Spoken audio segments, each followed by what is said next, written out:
कार्तिक मास की चतुर्दशी वह रात जब स्वयं भगवान विष्णु और भगवान शंकर एक होते हैं।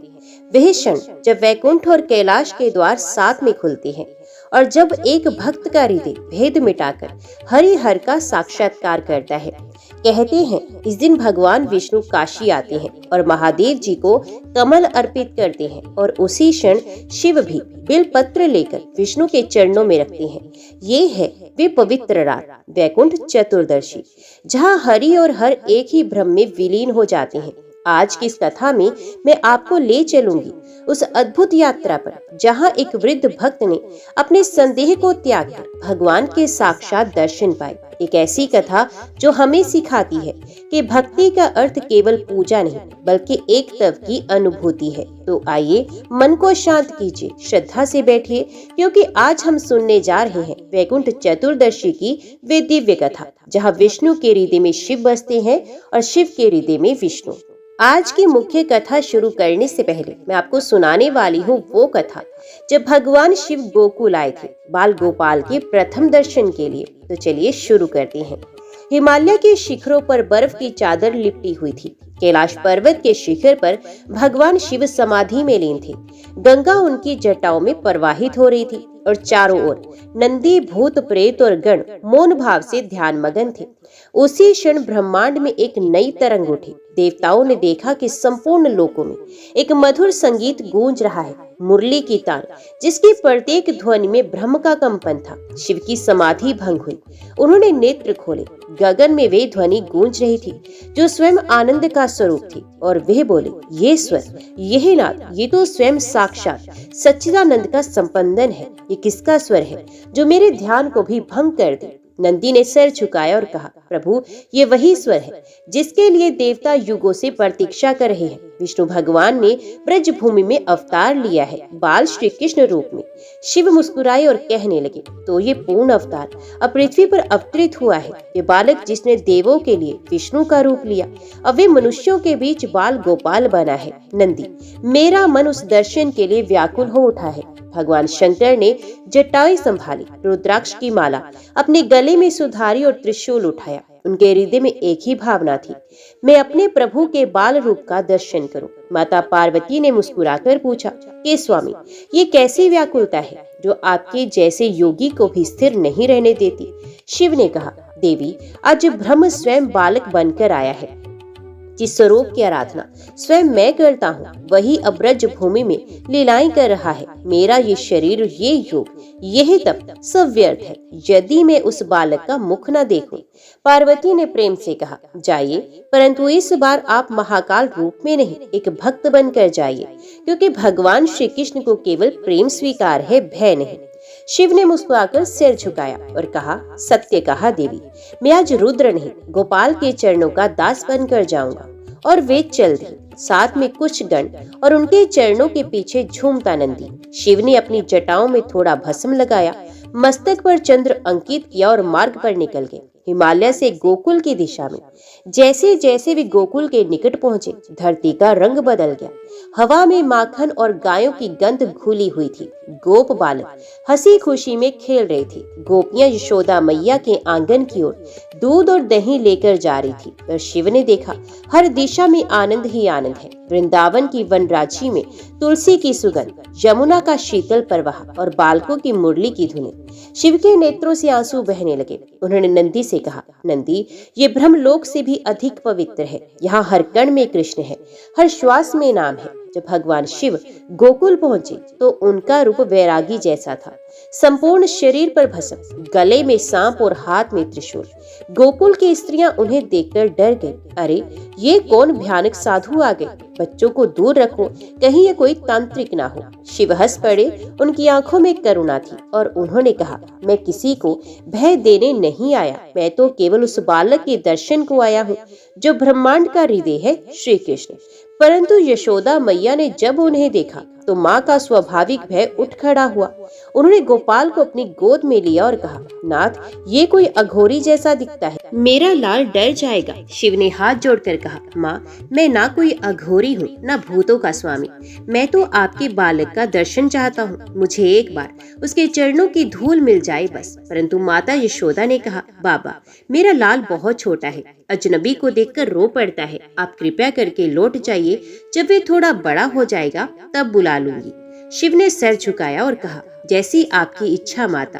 वे द्वार के बाहर ही बैठ गए, मौन, ध्यानस्थ, किंतु भीतर से त्रिषित।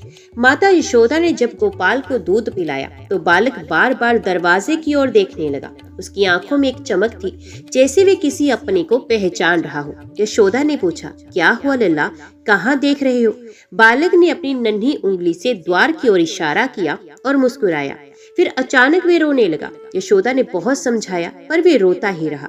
तभी वृंदा ने कहा, माँ, बाहर वे साधु अभी भी बैठा है, शायद उसी के कारण लल्ला बेचैन है। यशोदा ने कहा, अच्छा, बुलाओ लाओ उसे। जैसे शिव अंदर आए, बालक कृष्ण ने रोना बंद कर दिया और हंस पड़ा। उसकी आंखें चमक उठी, जैसे वे अपने परम मित्र को पहचान गया हो। शिव ने कांपते हुए कदम बढ़ाए, उनका शरीर थरथरा रहा था। उन्होंने गोपाल के चरणों के पास बैठकर प्रणाम किया। गोपाल ने अपनी नन्ही हथेलियां बढ़ाकर शिव की जटाओं को पकड़ लिया। हंसते हुए बोले, बाल स्वर में, रुद्र, इतने दिन कहाँ थे? शिव की आंखों से आंसू झरने लगे। उन्होंने कहा, प्रभु, यही रूप, ये लीला में बालक मेरे लिए तो अकल्पनीय है।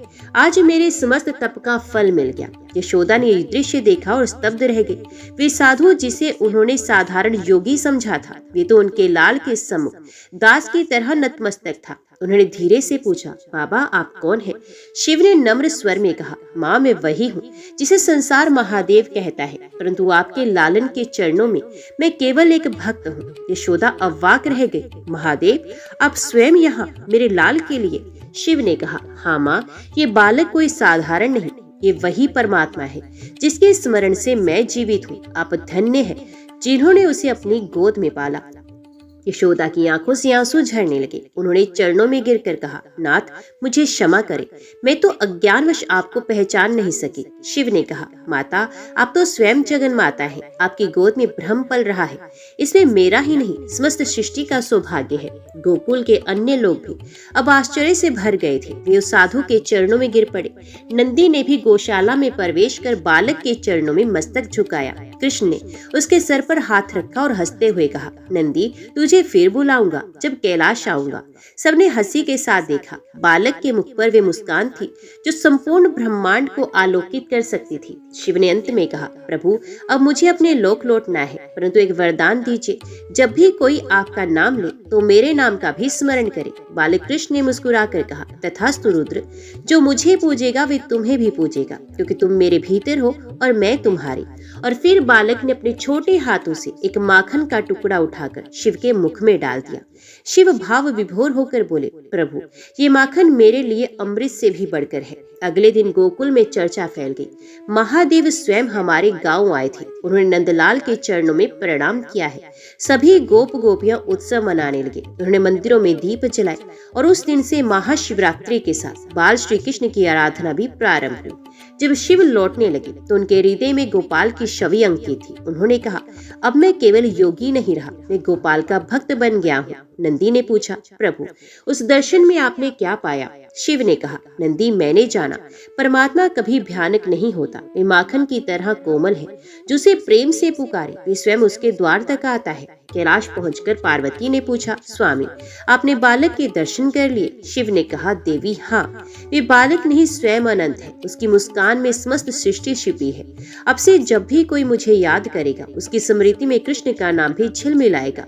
पार्वती ने मुस्कुराकर कहा, तो आज से हर भक्त जाने, शिव बिना विष्णु अधूरे हैं और विष्णु बिना शिव। कथा समाप्त नहीं होती, क्योंकि उस दिन से हर भक्त जब भी कृष्ण का नाम लेता है वे अनजाने में शिव को भी प्रणाम करता है। शिव ने गोकुल से लौटते हुए ये संदेश दिया, जो ईश्वर को बालक के रूप में देखता है वही सच्चा भक्त है, और जो भेद करता है शिव विष्णु में, वे अभी भी मार्ग पर नहीं पहुंचा है। इस प्रकार वे दिन जब शिव ने बाल कृष्ण के दर्शन किए, वे दिन बन गया भक्ति, करुणा और प्रेम का प्रतीक। गोकुल के उस द्वार पर जहाँ महादेव स्वयं खड़े हुए थे, वहाँ आज भी भक्त जाते हैं। कहा जाता है यदि उस स्थान पर हरि हर एकत्वाय नमः कहा जाए तो शिव और कृष्ण दोनों प्रसन्न होकर आशीर्वाद देते हैं। शिव की उस भक्ति ने संसार को ये सिखाया कि ईश्वर का सर्वोच्च रूप बालक का होता है, निर्मल, निष्कपट और प्रेम में। जय श्री कृष्ण, हर हर महादेव। तो अभी हम प्रवेश करते हैं वैकुंठ चतुर्दशी की पावन कथा में। गंगा के पवित्र तट पर वाराणसी की प्राचीन गलियों में एक वृद्ध ब्राह्मण रहता था, देवदत्त शर्मा। उसके चेहरे पर झुर्रियां थी, पर आंखों में ऐसी दीप्ति थी जो किसी तपस्वी की तपस्या से ही जन्म ले सकती थी। ये प्रतिदिन प्रातः काल सूर्य उदय से पहले उठता, स्नान करता, तुलसी माला धारण करता और श्री हरि विष्णु के नाम का जाप करने बैठ जाता। ओम नमो भगवते वासुदेवाय। देवदत्त का जीवन सरल था, न धन की चाह न सम्मान की। वे केवल एक ही उद्देश्य से जीवित था, भगवान विष्णु का नाम लेकर इस जीवन का समापन करना। वे बाल्यकाल से ही विष्णु भक्त था। उसके पिता ने उसे श्रीमद् भागवत कथा सुनाई थी और उसी से उसकी भक्ति का बीज अंकुरित हुआ था। गंगा किनारे एक छोटी सी झोपड़ी थी जहाँ उसका निवास था। बाहर तुलसी का पौधा और भीतर एक छोटा सा मंदिर जिसमें केवल एक शालिग्राम शिला थी। उसने हर दिन का क्रम एक जैसा था, पूजन, भजन, दान और हरि स्मरण। परंतु इस वर्ष की कार्तिक मास की चतुर्दशी कुछ भिन्न थी। कार्तिक मास का महीना चल रहा था। पूरा वाराणसी नगरी दीपों की रोशनी से जगमगा रही थी। गंगा के घाटों पर भक्त स्नान कर रहे थे, स्त्रियां दिए प्रवाहित कर रही थी और हर ओर हरि नाम की गूंज थी। देवदत्त अपने जीवन के 82वें वर्ष में प्रवेश कर चुका था। उसे मन में एक ही विचार आता, अब यह शरीर अधिक दिनों तक नहीं टिकेगा, मुझे अपने आराध्य विष्णु के लोक में जाना है। उसने मन में संकल्प किया कि इस वर्ष वे वैकुंठ चतुर्दशी का व्रत अत्यंत निष्ठा से करेगा। वैकुंठ चतुर्दशी ये वे दिन है जो भगवान विष्णु और भगवान शिव दोनों की संयुक्त पूजा होती है। किंतु देवदत्त को इस तथ्य का पूर्ण ज्ञान नहीं था। वे सोचता, विष्णु के व्रत में शिव का क्या कार्य। रात को जब वे शालिग्राम के समक्ष दीपक जलाकर बैठा तो एक मंद पवन चली और दिया हल्का सा डगमगाया। तभी उसकी आंखें झपकी और वे ध्यान में लीन हो गया। उसने देखा एक विशाल कमल पर नारायण विराजमान है। 4 भुजाएं, शंख चक्र गदा पद्म और उनके चरणों में अनंत ज्योति प्रवाहित हो रही है। देवदत्त ने हाथ जोड़कर प्रणाम किया और कहा, प्रभु आपकी कृपा से मेरा जीवन पवित्र हुआ, कृपया कर मुझे अपने धाम में स्थान दीजिए। भगवान विष्णु मुस्कुराए और कहने लगे, देवदत्त तुम्हारी भक्ति से मैं प्रसन्न हूँ, परंतु वैकुंठ का द्वार तभी खुलेगा जब तुम काशी में स्थित मेरे परम मित्र भगवान शंकर की आराधना करोगे। देवदत्त चौंक गया और कहने लगा, प्रभु मैं तो आपका दास हूँ, शिव तो भूतों के अधिपति हैं, मैं तो केवल हरि नाम जपता हूँ। भगवान विष्णु ने कहा, देवदत्त ये मत भूलो कि शिव और मैं दो नहीं है। वैकुंठ का मार्ग वाराणसी से होकर जाता है और काशी में द्वारपाल स्वयं महादेव है। जो शिव को नहीं जानता वे वैकुंठ का द्वार पार नहीं कर सकता। स्वप्न समाप्त हुआ और देवदत्त के शरीर में कंपी दौड़ गई। उसने गहरी सांस ली। सुबह होते होते उसकी आंखों में एक प्रश्न घूमने लगा, क्या भगवान विष्णु ने मुझसे सच में शिव की पूजा करने को कहा है? अगले दिन सूर्य उदय के समय वे गंगा स्नान कर घर लौटा, परंतु उसका मन अविचलित था। वे सोचता रहा, क्या मुझे महादेव की पूजा करनी चाहिए? क्या इससे मेरी विष्णु भक्ति में कोई दोष लगेगा? उसी समय उसके द्वार पर एक वृद्ध सन्यासी आया, जटाजूटधारी, भस्म से लिप्त और गले में रुद्राक्ष की माला। देवदत्त ने आदर पूर्वक उन्हें बैठाया और जल दिया। सन्यासी मुस्कुराए और कहने लगे, भक्त आज तुम्हारा मुख कुछ उदास प्रतीत होता है, बात क्या है? देवदत्त ने उन्हें स्वप्न का वृत्तांत सुनाया। सन्यासी ने हंसते हुए कहा, वत्स ये कोई सामान्य स्वप्न नहीं था, ये स्वयं भगवान विष्णु का आदेश है। वैकुंठ चतुर्दशी के दिन विष्णु और शिव की संयुक्त पूजा करने का विधान है। उस दिन विष्णु अपने भक्तों को काशी भेजते हैं ताकि वे शिव को एक कमल अर्पित करें और शिव अपने भक्तों को वैकुंठ का द्वार दिखाते हैं। देवदत्त चकित रह गया और उसने पूछा, मुनिवर तो क्या शिव और विष्णु एक ही हैं? सन्यासी ने कहा, हाँ वत्स, जैसे गंगा और यमुना भिन्न दिशाओं से बहती हैं और पर अंत में एक ही सागर में मिलती हैं, वैसे शिव और विष्णु भी भिन्न रूप में एक ही ब्रह्म के प्रकट स्वरूप हैं। जिसने इन दोनों में भेद किया वे ज्ञान से वंचित रह गया। देवदत्त के हृदय में एक शांति उतर आई। उसने संकल्प लिया, इस वैकुंठ चतुर्दशी पर मैं महादेव की पूजा अवश्य करूंगा और अपने हरि को अर्पण करूंगा।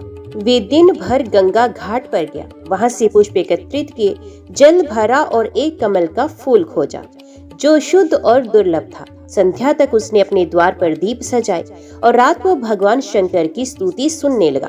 ओम नमः शिवाय।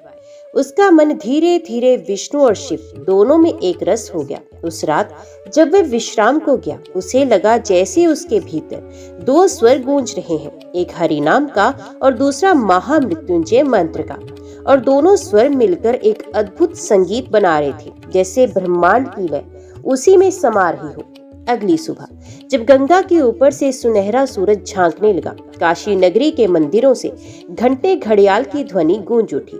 देवदत्त ने स्नान करके तुलसी के पौधे को प्रणाम किया और शालिग्राम के सामने हाथ जोड़कर कहा कि हे प्रभु, आपके आदेश से मैं आज महादेव के दर्शन करने जा रहा हूँ।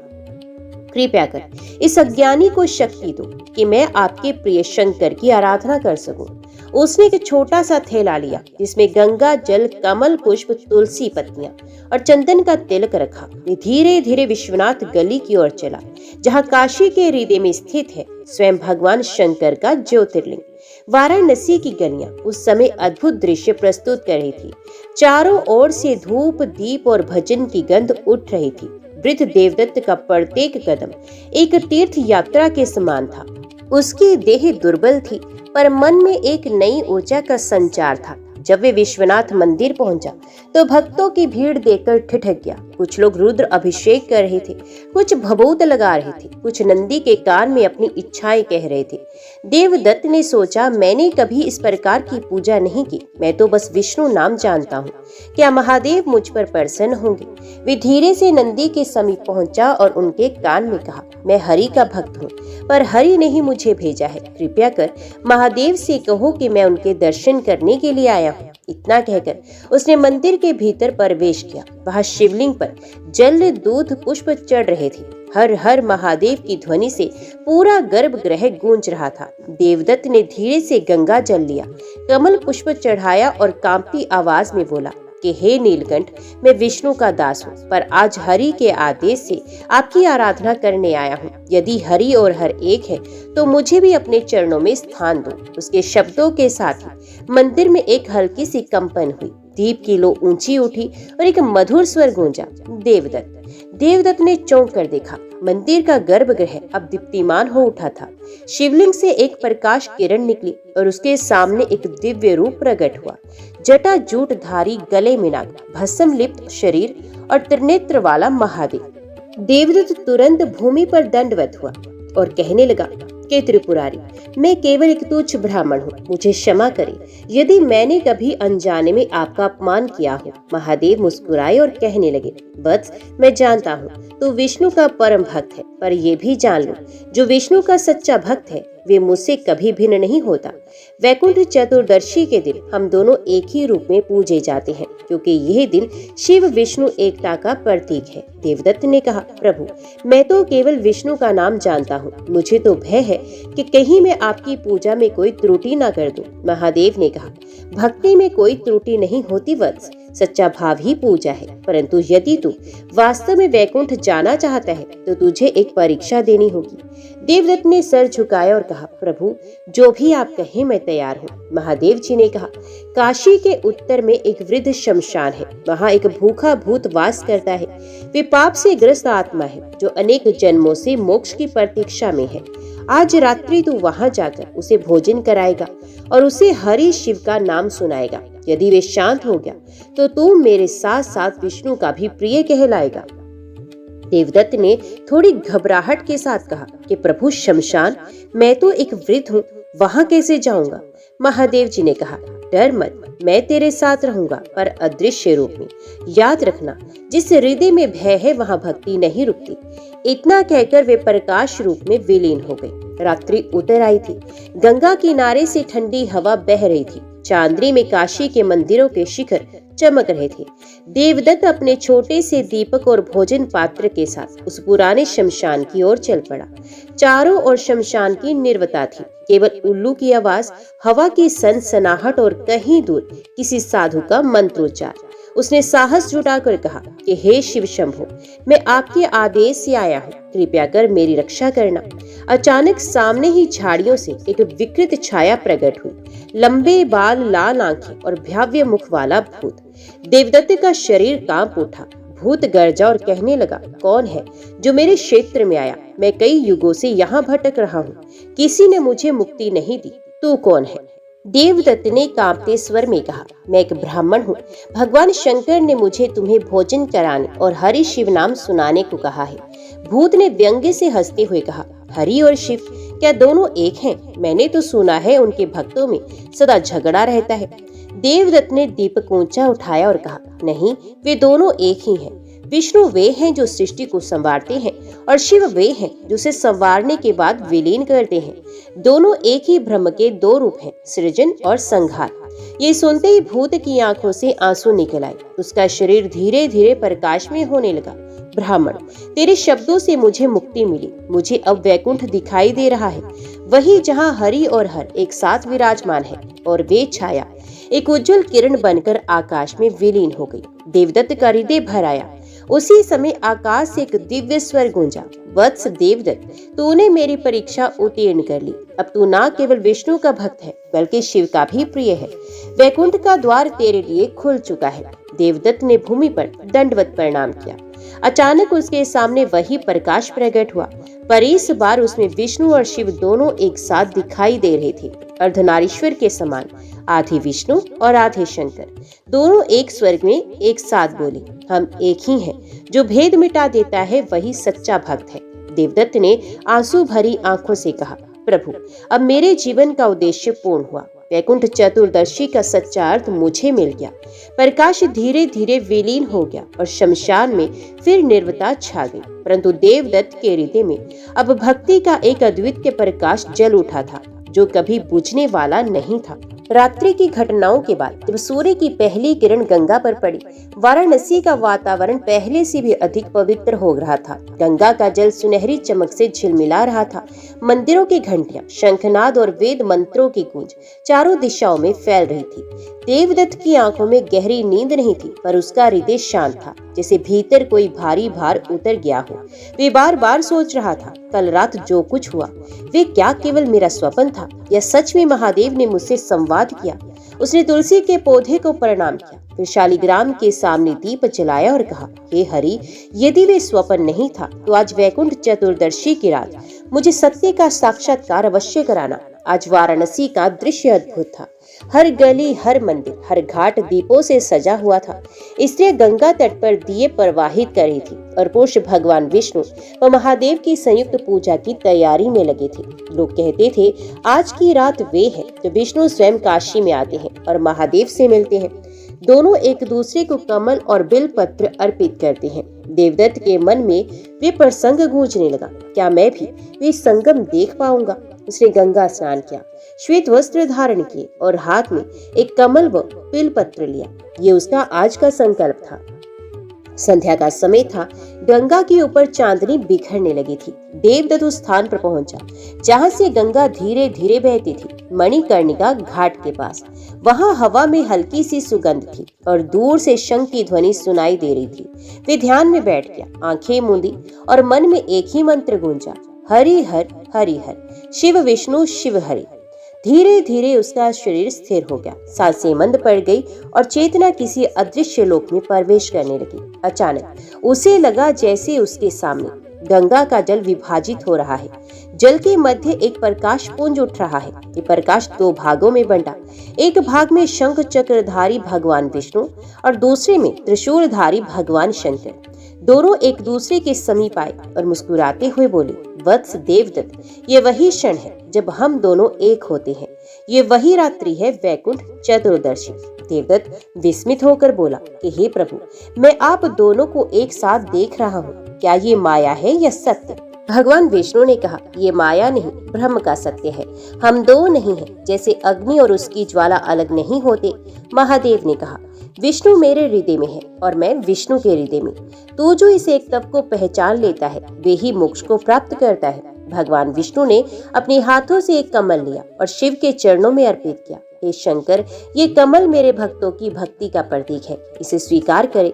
शिव ने मुस्कुराते हुए बिलपत्र उठाया और विष्णु के चरणों में रखा। हे हरि, ये बिलपत्र मेरे तप का प्रतीक है, इसे अपने भक्तों तक पहुंचा दे। दोनों ने एक दूसरे की आरती की और गंगा के जल से एक दूसरे को स्नान कराया। फिर उनके स्वर में एक साथ गूंजे, नमः शिवाय, नमो नारायण, एक संत्य द्वितीय नासती। देवदत्त उस दृश्य को देखकर अचंभित रह गया। उसके नेत्रों से आंसू झरने लगे। उसके भीतर एक गहरी अनुभूति उठी, जैसे आत्मा किसी विशाल ब्रह्म में विलीन हो रही हो। अचानक विष्णु ने उसकी ओर देखा और कहा, देवदत्त, क्या तू जानता है कि तू कौन है? देवदत्त ने कहा, प्रभु, मैं तो एक साधारण ब्राह्मण हूँ। विष्णु ने कहा, नहीं वत्स, तू साधारण नहीं। अपने पिछले जन्म में तू बद्रिका आश्रम में एक तपस्वी था, जिसका नाम था सुरेश। तूने तब शिव की निंदा की थी और विष्णु ही सर्वोपरि है, ये मानता था। उस निंदा के कारण तू अगले जन्म में शिव से दूर हो गया। आज जब तूने शिव का नाम लिया और भूत को मुक्त किया, तब तूने अपना कर्म फल समाप्त किया।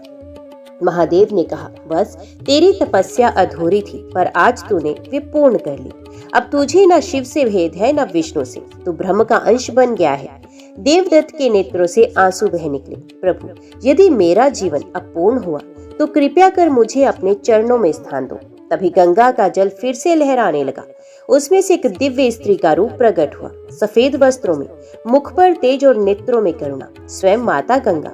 गंगा माता ने कहा कि वत्स देवदत्त, तेरा शरीर तो काशी में रहेगा, पर आत्मा अब मेरे जलधार में बहकर वैकुंठ और कैलाश दोनों लोकों में जाएगी, क्योंकि जो विष्णु शिव एक तत्व का साक्षात्कार कर लेता है, वे मुक्त कहलाता है। गंगा ने अपने कर से उसके मस्तक को स्पर्श किया। क्षण भर में देवदत्त का शरीर चमकने लगा। उसकी श्वास थम गई और एक उज्जवल प्रकाश उसके शरीर से निकलकर आकाश की ओर उठ गया। देवदत्त की आत्मा अब ऊपर पहुंची और उसने देखा एक विशाल लोक, जहाँ चारों ओर प्रकाश ही प्रकाश है। वहाँ दो द्वार थे, एक पर लिखा था वैकुंठ और दूसरे पर कैलाश। परंतु जब वे पास पहुंचा तो देखा दोनों द्वार एक ही में मिल गए हैं और उस द्वार के ऊपर अंकित था हरिहर द्वार, जहाँ भेद समाप्त होता है। देवदत्त ने भीतर प्रवेश किया।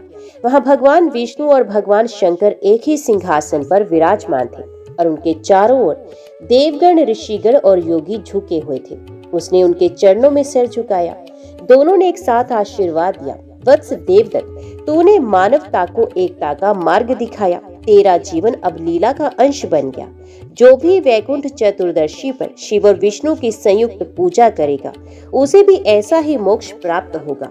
अगले दिन वाराणसी के लोगों ने देखा देवदत्त का शरीर उसके छोटे से मंदिर में शांत अवस्था में बैठा है, मुख पर मुस्कान और नेत्रों में शांति। किसी ने कहा वे ध्यान में बैठा है, किसी ने कहा वे तो हरिहर के लोक चला गया। उसकी झोपड़ी से एक तेज प्रकाश निकला जो सीधा गंगा में विलीन हो गया। लोगों ने उस स्थान को हरिहर तीर्थ कहना शुरू कर दिया, जहाँ एक विष्णु भक्त ने शिव को अपनाकर मोक्ष पाया था। तब से ये परंपरा चली।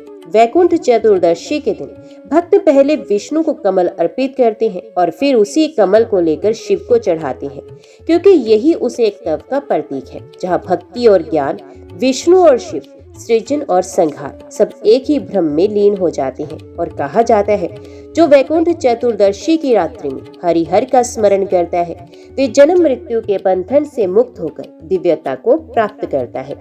वैकुंठ चतुर्दशी की वह रात्रि जब पृथ्वी पर समाप्त हुई तो आकाश मंडल में एक विचित्र प्रकाश फैल गया। देवगण, ऋषिगण और गंधर्व सभी उस दिशा की ओर देखने लगे जहां से वे प्रकाश उठ रहा था। वे प्रकाश वैकुंठ और कैलाश दोनों लोगों को जोड़ रहा था। जैसे दो नदियां एक ही सागर में मिलती हैं। इंद्र ने विस्मित होकर कहा, ये कौन सा दिव्य तेज है जो न वैकुंठ का है न कैलाश का, परंतु दोनों से भी अधिक उज्जवल है। नारद मुनि जो सदा सर्वत्र विचरण करते हैं, वीणा बजाते हुए प्रकट हुए। उन्होंने मुस्कुराकर कहा, देवगण, ये उस भक्त का तेज है जिसने भेद मिटा दिया। वे मनुष्य जिसने हरि और हर को एक जान लिया, उसी की आत्मा से ये ज्योति प्रस्फुटित हो रही है। देवगण ने कहा, मुनिवर, क्या आप उस भक्त का नाम जानते हैं? नारद जी ने कहा, हाँ, उसका नाम है देवदत्त। वाराणसी में जन्मा, विष्णु का दास, जिसने महादेव की आराधना कर स्वयं वैकुंठ का द्वार पाया। उसी समय वे उज्जवल ज्योति वैकुंठ लोक के प्रवेश द्वार पर पहुंचे। भगवान विष्णु स्वयं लक्ष्मी जी के साथ वहां खड़े थे। उनके पास भगवान शंकर भी विराजमान थे।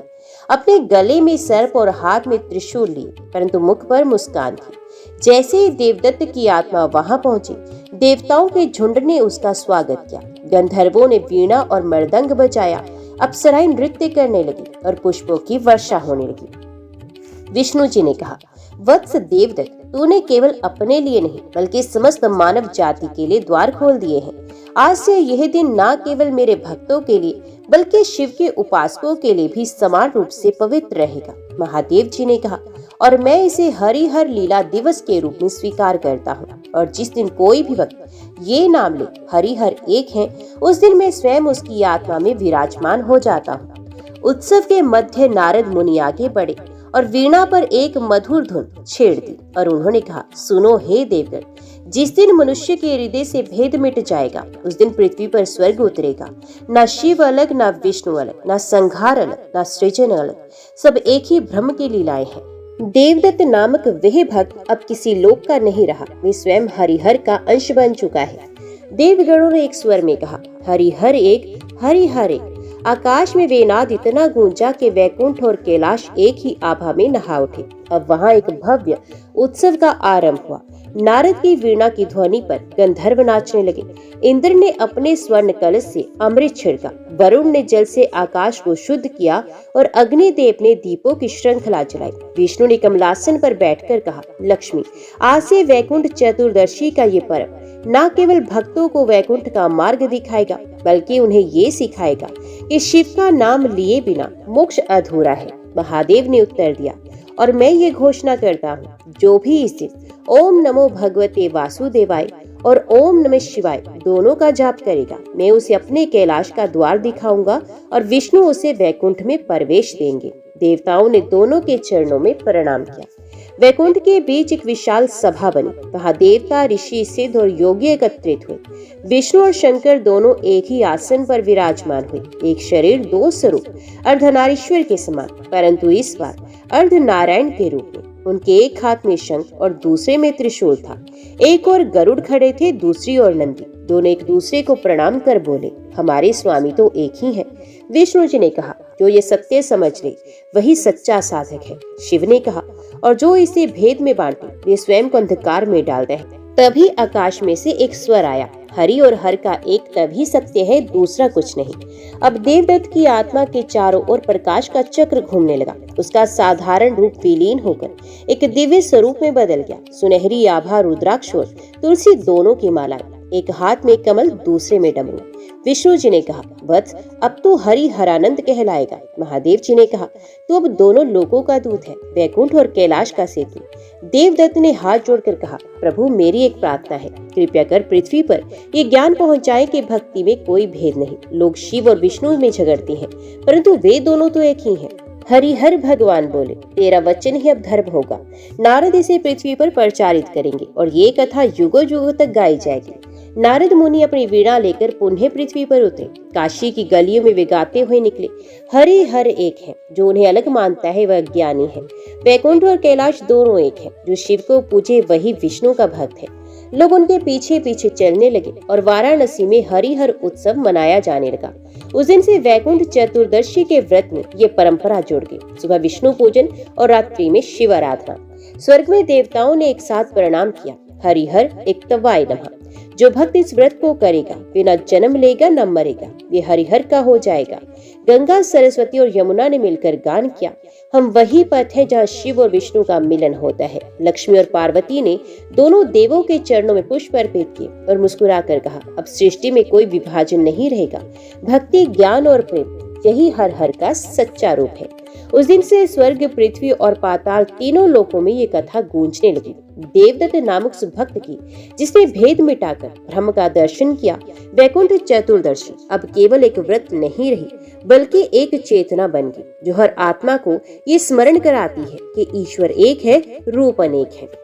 काशी की पवित्र धरती पर जन्मा एक भक्त देवदत्त, जिसने विष्णु की भक्ति में जीवन समर्पित किया, पर अंततः जाना कि शिव और विष्णु में कोई भेद नहीं। वे यात्रा जिसने आरंभ किया विष्णु मंदिर से, वे समाप्त हुई विश्वनाथ के चरणों में, जहाँ हरि और हर ने स्वयं उसके सामने एक तब का रहस्य प्रकट किया। देवदत्त ने अपने भय, अपने संशय और अपने अहंकार को त्याग कर भक्ति का वे रूप पाया, जहाँ केवल प्रेम है, भेद नहीं। वही प्रेम, वही सत्य वैकुंठ चतुर्दशी का सार है। उस रात्रि गंगा ने स्वयं उसे मोक्ष दिया और देवताओं ने घोषणा की, जो हरि में शिव और शिव में हरि को देखे वही सच्चा भक्त है। वे दिन बन गया हरिहर मिलन का, ये क्षण बन गया एकता का प्रतीक। आज जब दीप जलाओ तो केवल एक देवता को नहीं, अपने भीतर के हरि और हर को प्रणाम करो, क्योंकि जो भीतर एक हो जाता है वही ब्रह्म के प्रकाश को पा लेता है। ये कथा नहीं, ये एक संदेश है कि भक्ति में ना सीमाएं हैं ना भेद। हरि और हर दोनों एक ही ज्योति के दो स्वरूप हैं।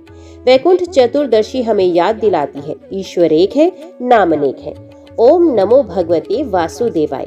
ओम नमः शिवाय। वैकुंठ चतुर्दशी, शिव विष्णु एक तप का उत्सव। भेद मिटाओ, प्रेम जगाओ। एक समय की बात है, युगों से चिरंतन काल प्रवाहित हो रहा था।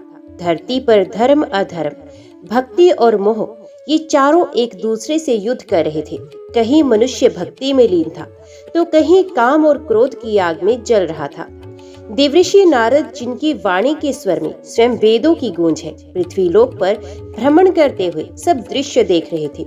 उन्होंने देखा, कोई साधु मार्ग में भिक्षा के लिए हाथ फैलाए खड़ा है, पर कोई उसे एक कण नहीं देता। कहीं एक स्त्री अपने पति की मृत्यु पर विलाप कर रही थी और कोई राजपुरुष अपने स्वार्थ के लिए दान पुण्य का ढोंग रच रहा था। नारद के हृदय में करुणा उमड़ आई। उन्होंने वीणा की मधुर तार छेड़ी, नारायण नारायण, परंतु उस ध्वनि को सुनकर भी कुछ ही जन नमस्कार करने को रुके। नारद जी ने कहा, हाय, कलयुग का प्रभाव कितना व्यापक है। मनुष्यों में भक्ति का भाव क्षीण हो गया है। वे कर्म में फंसे हैं किंतु भावहीन हैं। हे नारायण, क्या अब आपकी कृपा केवल कुछ ही भक्तों तक सीमित रह गई है? यही विचार उनके मन में गहरता गया। उन्होंने मन ही मन निश्चय किया कि मैं वैकुंठ जाकर स्वयं भगवान विष्णु से ये प्रश्न करूंगा। वे ही तो समस्त करुणा के सागर हैं, वही इस प्रश्न का समाधान करेंगे। फिर एक दिन देवऋषि नारद ने ब्रह्मलोक से मार्ग लिया और तेजों में आकाश को पार करते हुए वैकुंठ धाम की ओर प्रस्थान किया। उनके हाथ में वीणा थी, कंधे पर कमंडल और मुख पर वही अद्वितीय मधुर मुस्कान। ज्यों-ज्यों वे वैकुंठ के समीप पहुंचे, दिव्य सुगंध फैलने लगी। हर दिशा में नारायण नाम की गूंज थी और पार्षद जय विजय द्वार पर सतर्क खड़े थे।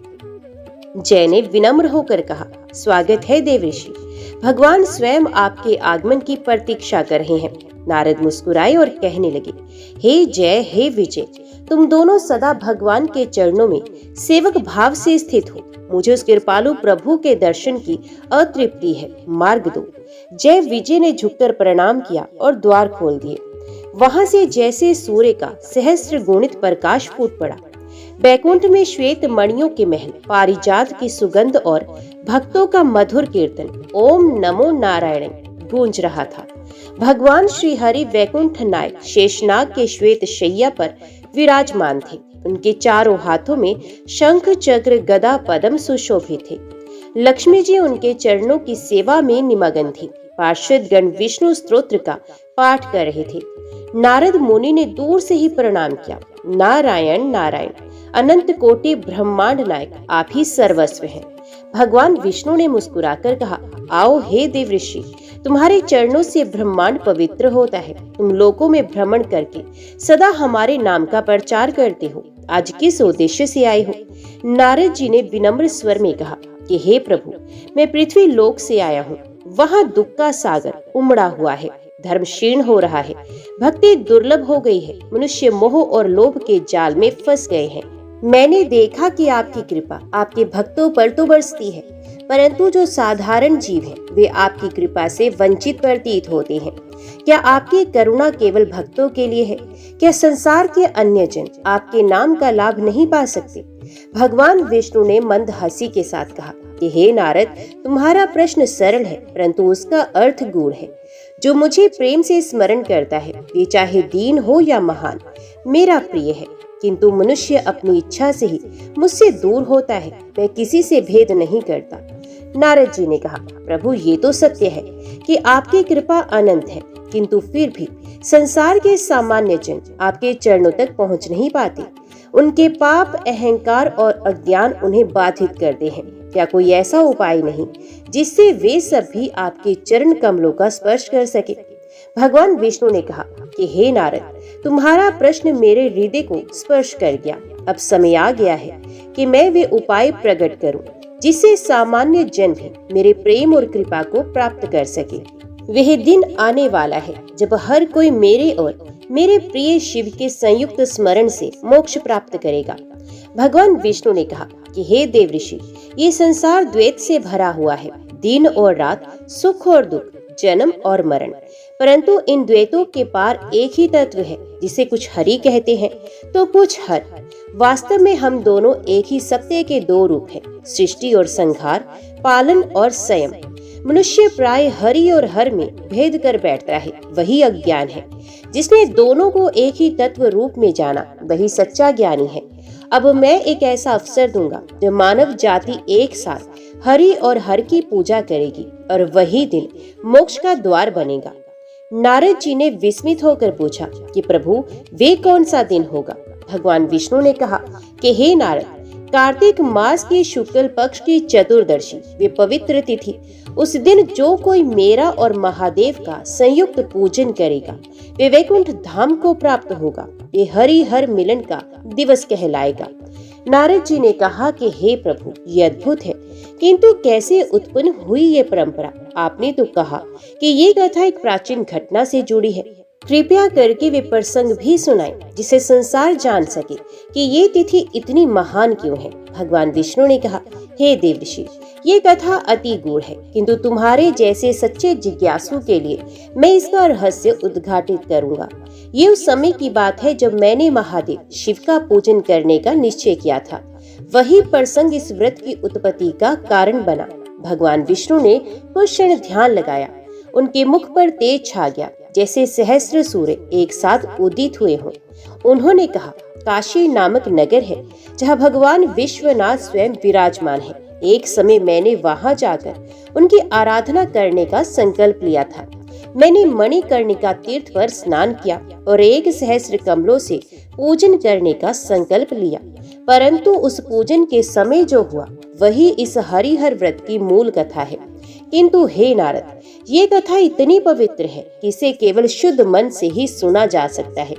जब मनुष्य श्रद्धा और भक्ति के साथ इसे श्रवण करता है, तभी इसका फल प्राप्त होता है। नारद ने अपने दोनों हाथ जोड़कर कहा कि हे प्रभु, मैं तो सदा आपके नाम का गायक हूँ। मुझे ये कथा सुनने का सौभाग्य दीजिए ताकि मैं इसे पृथ्वी पर फैला सकूं। ये कथा लोक के कल्याण हेतु अमृत के समान होगी। भगवान विष्णु ने मुस्कुराते हुए कहा, एवं वस्तु हे नारद, मैं तुम्हें वे कथा सुनाऊंगा जो स्वयं शिव द्वारा मेरे लिए प्रकट हुई थी। ये कथा सुनने मात्र से पाप नष्ट होते हैं और जो मनुष्य उस दिन हरि हर पूजन करते हैं वे मोक्ष प्राप्त करता है। भगवान विष्णु ने आगे कहा कि हे नारद, जान लो, जो मुझे और महादेव को भिन्न मानता है वे अज्ञान में है। हम दोनों एक ही तत्व हैं, एक ही ऊर्जा के दो प्रवाह। जो मुझे पूजे और शिव का तिरस्कार करे उसकी भक्ति अधूरी है, और जो शिव का पूजन करे पर मुझसे विमुख हो वे भी अपूर्ण है। परंतु जो दोनों का पूजन करे उसका हृदय स्वयं वैकुंठ बन जाता है। यही कारण है कि मैंने इस व्रत का संकल्प किया ताकि सामान्य मनुष्य भी इस एक तत्व के दर्शन कर सके। जो इस दिन हरिहर मिलन की कथा सुनता है उसके जीवन में समरसता और करुणा का प्रकाश फैलता है। ये सुनकर वैकुंठ धाम में एक अद्भुत तरंग फैल गई। आकाश में दिव्य पुष्प वर्षा होने लगी। लक्ष्मी जी ने प्रसन्न होकर भगवान विष्णु के चरणों में पुष्प अर्पित किए। पार्षदों ने एक स्वर में कहा, जय श्री हरि, जय श्री हर, जय हरि हर स्वामी। नारद मुनि ने अपनी वीणा की तार छेड़ी और गाने लगे, हरि और हर एक तत्व, एक रूप एक सत्य, जो इन्हें जान ले वही धन्य। उनके स्वर से संपूर्ण वैकुंठ गुंजायमान हो गया। भगवान विष्णु ने अंत में कहा कि हे नारद, अब ध्यान पूर्वक सुनो, मैं तुम्हें वे कथा सुनाऊंगा जिससे इस व्रत की उत्पत्ति का रहस्य छुपा है। जब मैंने स्वयं काशी में जाकर महादेव का पूजन किया, तब कैसे मेरी भक्ति की परीक्षा ली गई, यही है अगला प्रसंग। नारद ने नतमस्तक होकर कहा कि प्रभु, आपके वचनों से मेरा हृदय पुलकित हो गया। ये कथा पृथ्वी लोक के लिए अमृत समान होगी। मैं इसे सबको सुनाऊंगा। भगवान विष्णु ने आशीर्वाद दिया और कहा, जाओ नारद, इस कथा का प्रसार करो। जो इसे श्रवण करेगा वे कभी दुख से पीड़ित नहीं होगा। नारद जी ने वीणा बजाई, नारायण नारायण, और वैकुंठ धाम से प्रस्थान किया। उनके मुख पर दिव्य तेज झिलमिला रहा था। नारद जी ने भगवान विष्णु से कहा कि हे भगवान, आपने कहा कि जो मनुष्य कार्तिक मास की शुक्ल चतुर्दशी को हरि और हर का संयुक्त पूजन करेगा वे मोक्ष प्राप्त करेगा। परंतु हे प्रभु, ये रहस्य और अधिक जानने की मेरी इच्छा है। कृपया करके विस्तार से बताइए कि इस व्रत का स्वरूप क्या है, इसकी उत्पत्ति कैसे हुई और इसका पालन किस प्रकार किया जाए। भगवान विष्णु प्रसन्न होकर बोले कि हे देव ऋषि, सुनो, ये रहस्य अत्यंत पवित्र है। ये व्रत स्वयं शिव द्वारा अनुमोदित और मेरे द्वारा स्थापित किया गया है। जो इस दिन श्रद्धा और नियम पूर्वक पूजन करता है वे मेरे धाम में स्थान पाता है। भगवान ने आगे कहा कि हे नारद, ये कथा अत्यंत प्राचीन है। ब्रह्मा के एक दिन के प्रारंभ में जब पृथ्वी नवसृजित हुई थी, उस समय सृष्टि में संतुलन की आवश्यकता थी।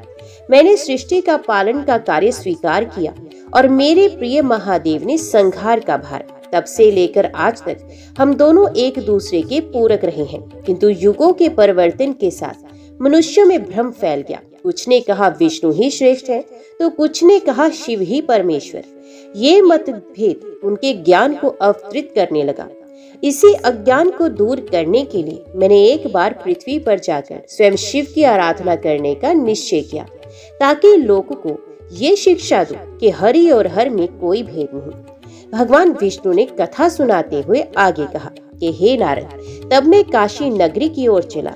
वह नगरी स्वयं महादेव की क्रीड़ा स्थली है। गंगा वहाँ महामाता के रूप में बहती है और प्रत्येक कण में शिव तत्व व्याप्त है। वहाँ पहुंचकर मैंने मणिकर्णिका तीर्थ में स्नान किया। उस जल में स्नान करते ही मेरे समस्त लोक शरीर में अलौकिक शक्ति का संचार हुआ। फिर मैंने 1 सहस्त्र कमलों से विश्वनाथ का पूजन करने का संकल्प किया। मैंने सोचा आज मैं अपने प्रिय शिव को प्रसन्न करूंगा और ये उदाहरण दूंगा कि विष्णु भी शिव का भक्त है। यही भावना इस व्रत का मूल है, नम्रता, एकता और समर्पण। हे नारद, मैंने कमलों को एक एक करके विश्वनाथ के चरणों में अर्पित करना शुरू कर दिया। प्रत्येक पुष्प के साथ मैंने एक मंत्र उच्चारित किया।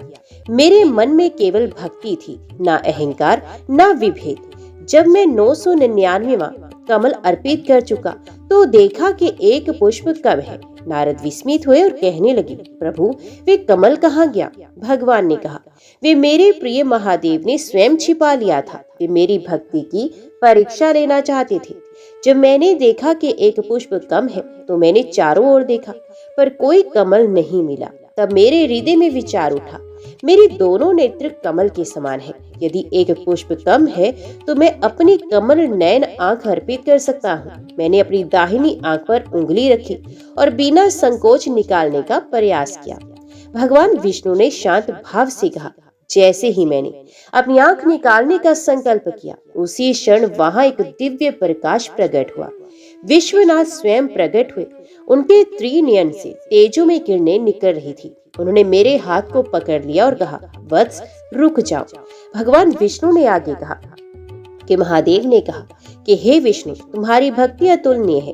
तुम्हारे समान कोई भक्त नहीं। मैं तुम्हारी परीक्षा लेना चाहता था, पर तुमने तो अपनी आंख तक अर्पित कर दी। जो मुझे इस प्रकार समर्पण भाव से पूजे, उसे मैं स्वयं वर देता हूँ। तब मैंने उनके चरणों में प्रणाम किया और कहा, प्रभु, यदि आप प्रसन्न हैं तो एक वर दीजिए कि जिस तिथि को आज मैंने आपका पूजन किया, वे तिथि हरि और हर दोनों की आराधना के लिए प्रसिद्ध हो जाए। महादेव ने कहा, एवं वस्तु आज कार्तिक मास की शुक्ल चतुर्दशी है।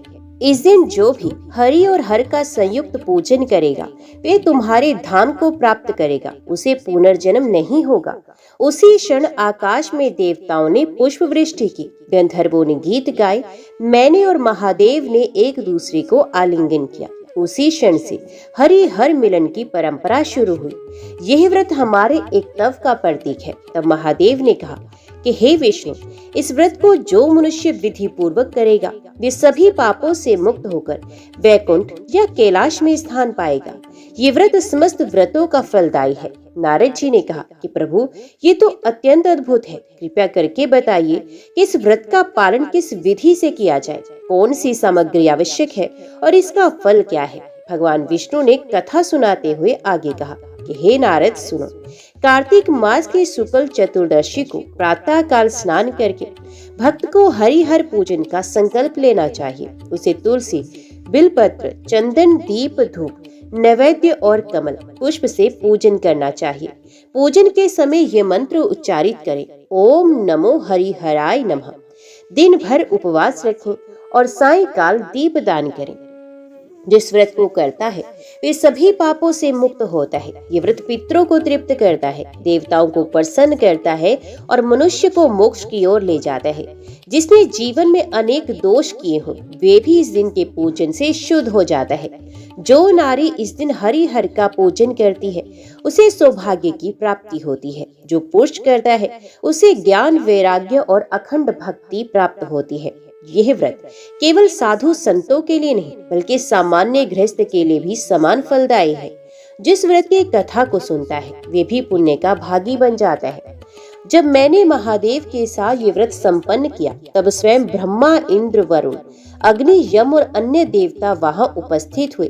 ब्रह्मा जी ने कहा कि हे नारायण, हे महेश, आज से यह तिथि पवित्रम कहलाएगी। ये वे दिवस है जो पालन करता और संहार करता एक हुए हैं। इंद्र ने कहा, अब से इस दिन की पूजा करने वाला कोई भी जीव कभी दुख का अनुभव नहीं करेगा। और गंगा ने घोषणा की कि जो इस दिन मेरे जल में स्नान करेगा और हरिहर का नाम लेगा, उसे तत्क्षण पाप मुक्ति प्राप्त होगी। भगवान विष्णु ने कहा कि हे नारद, समझो, हरि और हर का भेद केवल अज्ञानी देखते हैं। हम दोनों एक ही चेतना के दो रूप हैं। जैसे जल और तरंग अलग दिखाई देते हैं, पर हैं एक ही तत्व, वैसे ही मैं और शिव हैं। जो हमें भिन्न समझता है, वे स्वयं अपने हृदय में द्वैत का बीज बोता है, पर जो एक तत्व को देखता है, वे मुक्त होता है। यही कारण है कि मैंने इस व्रत को हरिहर मिलन व्रत कहा। ये केवल पूजा नहीं, बल्कि आत्मा और परमात्मा के मिलन का प्रतीक है। हे नारद, जो इस कथा को श्रद्धा पूर्वक सुनता है, उसके जीवन से कलह, रोग और भय दूर हो जाते हैं। ये कथा वैकुंठ का द्वार खोलती है। जो इसे सुनकर दूसरों को सुनाता है, वे मेरे परम धाम में स्थान पाता है। और जो केवल इसका नाम भी लेता है, उसके पाप राख बन जाते हैं।